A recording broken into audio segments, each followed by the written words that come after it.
just got like that nagging feeling, honestly, that like, oh man, but there's so many better illustrators on this website and stuff, and like, it's such a bad mindset. Like so far, I follow a few other people animating on Twitch, but obviously there's not a lot of us. And the only guy that does stream quite regularly is a guy called Jan Animations or something. So, and even he is like pretty well known on the internet for his animations, but still only gets like 12 people watching at a time. It's like, it's people watching, like it's still an audience, but like you can never expect it to get to the numbers that a fucking you know, gamer streamer could have. Which is fine, honestly. Like, it just makes it more personal. But you know, I think everyone would like more viewers every now and then. Personally, like joining small streams in general. I get what you mean. I enjoy. I know what you mean by that. I enjoy going into big streams sometimes and just like seeing all the reactions all at once. And then I like going into smaller streams as well, especially the creative ones, because you do get a lot more personal. You get a lot more personal with them. But even with gaming streamers, I guess it depends on the type of content that you want to watch. But if it's a small gaming streamer, like, that's a very tough uphill battle.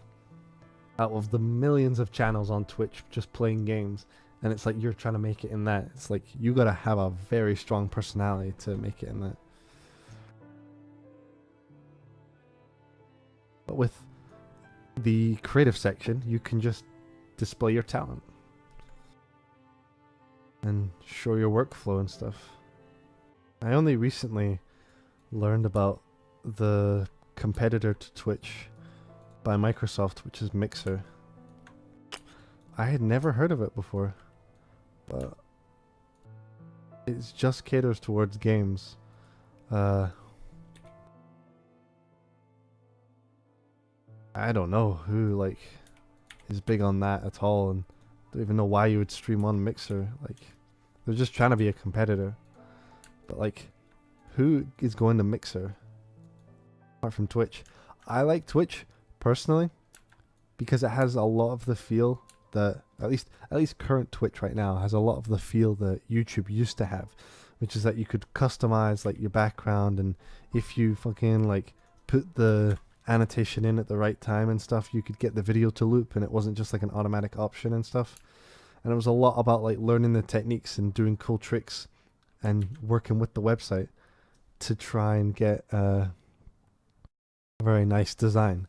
But because, you know, they're making it more accessible, they're making it a lot easier for people to upload not just content, but ways to personalize their channel. So it's like, click this. Hold on. Some idiots screaming outside. What was I saying? Oh yeah, with YouTube making it a lot simpler. Like, it's just been their business model, but it takes a lot of the technical life out of it. Yeah, old YouTube. Even just like 2012 YouTube and 2013 YouTube, which was only 4 years ago, was still so much different. That was when they were really starting to make changes. But like, channels back in the day could be so much different. Could have been so much different. And Twitch, I feel, for with like Nightbot and the more personal aspect to it, you know, getting to talk to people like you just while working, and setting up commands and designing the, you know, down there on the channel myself, like, that's the freedom I was looking for. And so far, when I've been on Mixer, I haven't really seen that either. So I'm like, well, I don't really like the way that YouTube looks right now. And it's not likely going to change. It's going to get worse if anything. And Mixer just doesn't look appealing at all. So my go-to is just Twitch. And I like the colors and the way that the website looks itself. But they have their beta site in development, so once that gets released, I might regret what I just said. We'll see though. I'll stay positive. When I go to Twitch channels on here, you see so much of the designs and the life put into it. But like with YouTube, it's just you put the personality into the videos, but the channel, and apart from maybe your profile picture and the banner, have to be completely white with black and with like black text and red colors because it's YouTube. But with Twitch, you can personalize your streams, but you can also personalize the whole channel. Make the banner look nice. I guess technically with Twitch you do have to accommodate for the purple, but considering you can do a lot more than YouTube, it hardly seems you can hardly complain about it when you're comparing them. And that's one of Twitch's biggest strengths right now, is that they aren't like YouTube. And so many YouTube people are starting to stream now because of these changes. But like even a year ago, maybe not a year ago, but like 2 years ago, I couldn't watch a streamer. I was just like, I can't watch this content. I don't get it. And I always thought I always just thought Twitch was just kind of obnoxious. But I opened my eyes and I saw the light eventually when I found the good channels, and I started actually liking what I saw. My brief summary of my Twitch experience and why I'm streaming instead of uploading videos to YouTube now. I see some people though, like a guy called Glink, if you know who that is, who I was watching his videos earlier, and he streams, but he also makes like informative videos about issues relating to Twitch and real life, like anything like to do with that, like, you know, like he did a video on that music festival that like trapped a bunch of rich kids on an island for like a while called the Fire Festival, and then he did one on like, you know, Jake Paul and stuff like that. Now it sounds bad right there because he did a video on Jake Paul, but trust me, like he got his format before the video, before his Jake Paul video. So like it's funny, and it's not just another throwaway Jake Paul hate kind of video. And in his videos that I was watching earlier, he describes how he uses his YouTube for a different type of video. Like he edits them together in these informative ways that couldn't work on Twitch at all. So he is a very smart cookie. A cookie who knows what he's doing. For the most part. Never heard of him. It's fine. Like he's not like huge numbers on YouTube. And he's not huge numbers on Twitch either, but like any numbers on Twitch, to be honest, are really good numbers.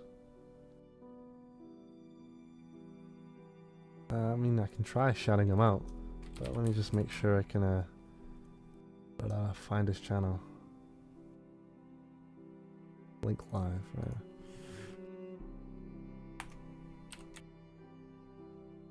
Link live. Should take you, yeah, takes you to his show. Yeah, 21k followers. Pretty good. He is growing, in my opinion. I think he's growing quite popular on YouTube, just because like informative videos that go into like lots of small detail and give like his personal opinion on matters that just like the internet pays attention to, makes it very entertaining. I just get to sit back and listen to listen to his videos for a while. But, you know, that's one advantage to having YouTube content still. You know, you can sit back and relax. But I guess you can do that with a Twitch thing as well. But with Twitch, you're more eager to like constantly interact as things happen and like what people say and what they do in the stream. But with YouTube, you don't exactly comment at every second when something happened, or do you? Well, the kids do at least. At Twitch, how interactive it is. If Twitch ever got rid of its interactiveness, which is highly unlikely because that's like how the website was built from the ground up. But if they ever get rid of it because like Amazon has made a chief decision to change it this way or something, oh, it will just plummet. It'll just crash and burn. I have a lot of confidence in like the life of Twitch though at the moment, because YouTube, you know, started to get a lot of traction, like I'd say about 3 or 4 years after it started, when it started to really get traction. And that's when all the old legendary videos came out, all the classic memes and stuff. And that was like the prime time to get on YouTube so that you could get an audience, and it was more focused, and huge companies weren't just making videos for the hell of it, unlike they do now. But with now on YouTube, unless it's by complete luck and you have some crazy amount of motivation and you make videos for like 2 years at the minimum, it is almost impossible to get huge numbers on Twitch. I mean, YouTube. But with Twitch, I feel like we're very much at the stage where it's just after it started to gain a mainstream interest. Because if you told anyone you were a YouTuber, they'd be like, oh yeah, that's kind of cool, it's very abstract. But if you said you stream, you'd be like, what's that? You know? Like, honestly. You could ask any parents these days and say you've uploaded videos to YouTube, and they'd be like, oh, that's that website. But if you said Twitch, it's just like, oh, they'd be like, where's that? That's not their fault. It's just the fact that Twitch is still on that spectrum of being very on the outside. Because companies still advertise, but you know, no companies stream. You know, when was the last time you saw a company stream, like their production line or something in a factory in some far off country? They're like, let's stream the factory. It's like, no. And in a way, I don't think they would ever do that, because, you know, in a way that would reveal some of their inner secrets. But if they make a YouTube video, they can edit it, they can make it look nice, they can add all the effects they want, so they can filter out things that they don't want in it. But with a live stream, if something happens, it's out there. Like, the credit of the reputation of the company just could go up or go down, and it would be totally out of their control. Which, now come to think of it, is probably like the main reason a lot of companies don't stream. I don't know, you know, just you know, they don't make like the average stream that someone might do here, which is just stream something that is so obscure that no one would even think to do it. You know, we had eventually at one point with Twitch the Pokemon Twitch plays thing. At the time, that was amazing to me. I was like, that's crazy. And that was one of my first exposures to Twitch, but that was back when I still didn't really like it, so I didn't really pay much attention except for that. But yeah. Crazy world. And then the magic thing about it is that in 5 years, some other website is going to come along and be as big as YouTube and Twitch is right now. And because that's when I'll be a full-on working adult, you know, I'll be able to jump straight on it as a professional and gain some kind of audience, you know, fairly quickly. So that's what a lot of creative artists do on Twitch right now, is that, you know, they've had a reputation for uploading stuff and, you know, they're really good. And then when they say, oh, I'm doing streaming now, like, the people who do like to watch streams clump to their channel, and then just within like a month or even like a few days, they'll already have that baseline of followers based on their other work, or, you know, their Twitter followers or their YouTube followers or something. So yeah, so imagine if another website in the future called like Forgo.com, you know, based off my name or something. Like, Forgo.com has some kind of platform that is more different than YouTube and Twitch combined, and is somehow more personal and faster to get content out. I don't know what it could be, but just picture it. Like, if you're a working professional and you jump on it, like, the potential is huge. But if you're a gamer, like, and that professionalism caters more towards the creative side of Twitch. But if you're a gamer, you know, being a professional gamer, yeah, obviously, like it's a totally legitimate profession nowadays, even if a lot of parents don't want to admit it, just so that their kids don't. They're like, I'm gonna be a professional gamer, while like taking their 4th grade maths test, when it's kind of essential for them to learn those things. You know what I mean? But if they would like to be in high school, like, you know, I'm pretty good at this game. I would probably be more lenient with my kid and be like, well, you know, let me watch you. Let me see how good you are. And he could blow me out of the water, and I'd be like, whoa, you really are good at this game. Why don't we look up and see if there's any esports events in the area, and let's go to some tournaments for you. See if you can get your name out there. That's the kind of parent. That's the kind of parent I would be. The supportive kind through esports.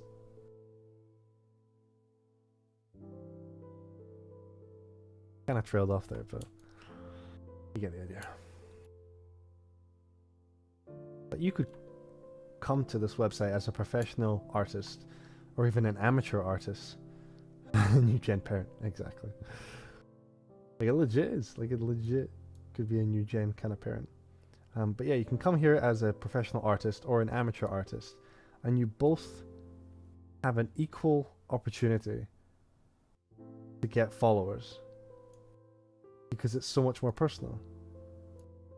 But when it comes to YouTube, you get amateurs, and you get a humongous amount of amateurs working on it, and then you get like the 10% of people who know what they're doing. And it's just so much harder to connect with them. But I'm starting to get old now, so maybe I'm wrong. Maybe kids really do still feel a connection when they hear about Jake Paul's adventures. And they're like, that could be me one day. My kid ever said they were a Jake Pauler by the time they were 16, when they started to legit start thinking for themselves, I'd be like, whoa now. Like if my kid who was like 5 said it, I'd be like, man, it's my kid, it's 5, who cares?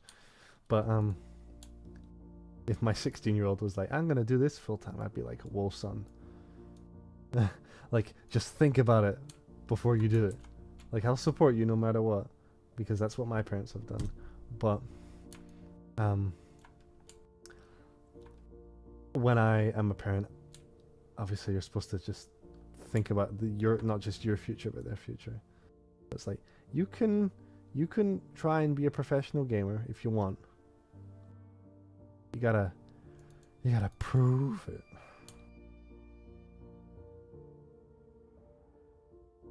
Gotta put the work in. And I thoroughly believe these days, myself, and we kind of talked about this already in like a couple streams ago, that the way to just get better, and it's obvious, is just practice. It's how to weed out the fake people. It's how to find the professionals, and it's how to like if you just make stuff, just making stuff. The more you make of the same thing, the better you get at making it.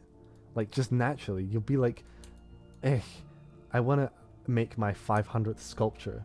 I'm going to do it the same way I did it the first time. It's like, no, you're going to do it the way that you've learned to do it after learning, like, from the beginning, from sculpture 0 to 100. I guess I'm taking you as an example with your duck sculpture.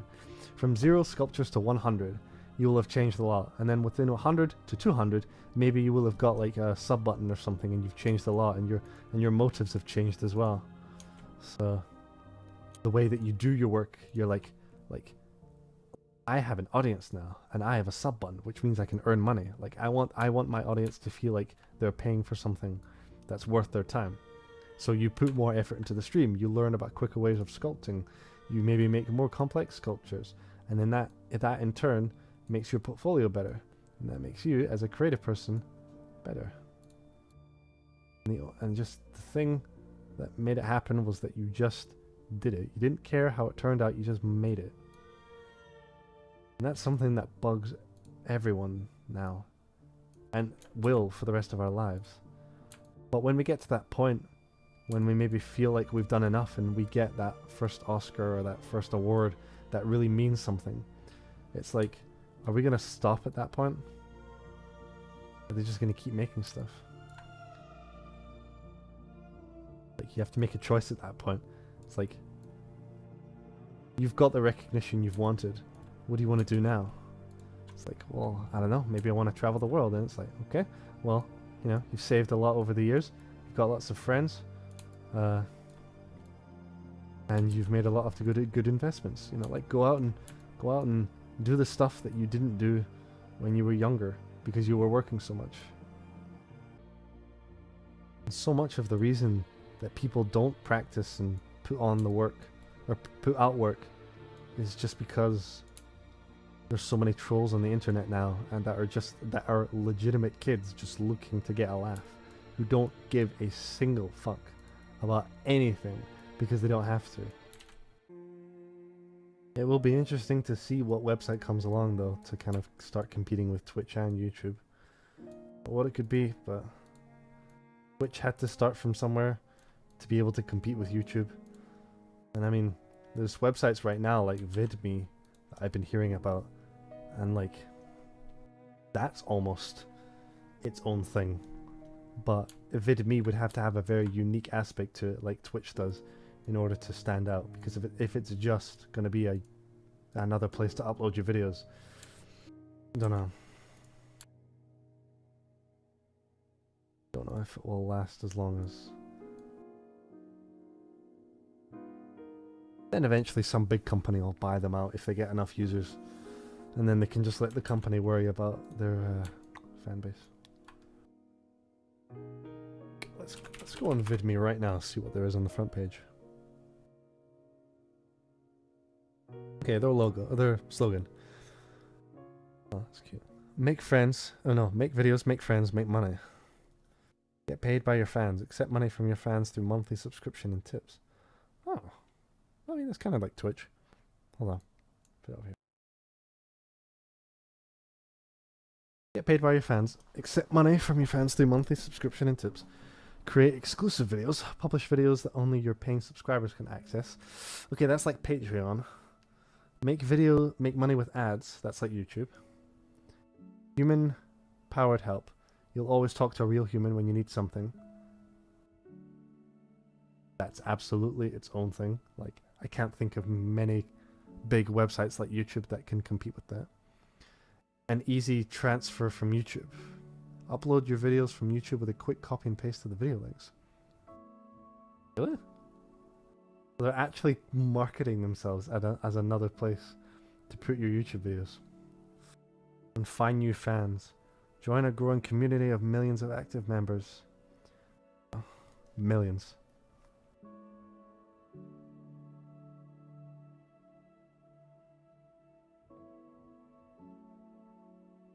There's millions. Why haven't they been bought out yet? Maybe they have. I have no idea.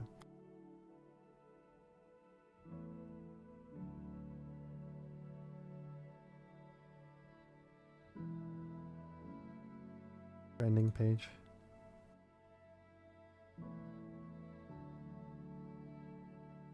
You have a lot of like animation vlog people as well, which I watch on the regular. Maybe not all of them, but some. And a lot of them post their videos here, so like Jaden, I watch her stuff pretty regularly. And even here, look, like the amount of subscribers and people that watch them on here is 4,000. So I'm sure there are millions of people using it, but like 4,000 people right now are on this channel. So equate that to the millions that are on the YouTube channel. It is absolutely on a much smaller scale still.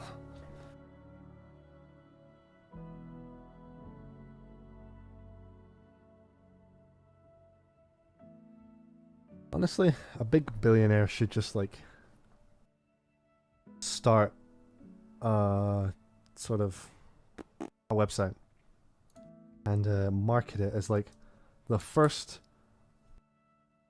10,000 people to start making content will get a paycheck of £20,000 or dollars a year, right? So I'm talking about like a billionaire, like someone who's got fucking loads of money to throw away, and they just start this website and they make it as a direct competitor to YouTube.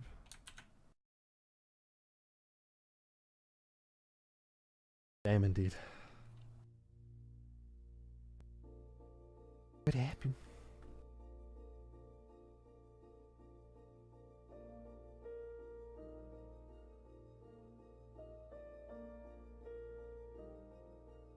Very unlikely, but it could happen.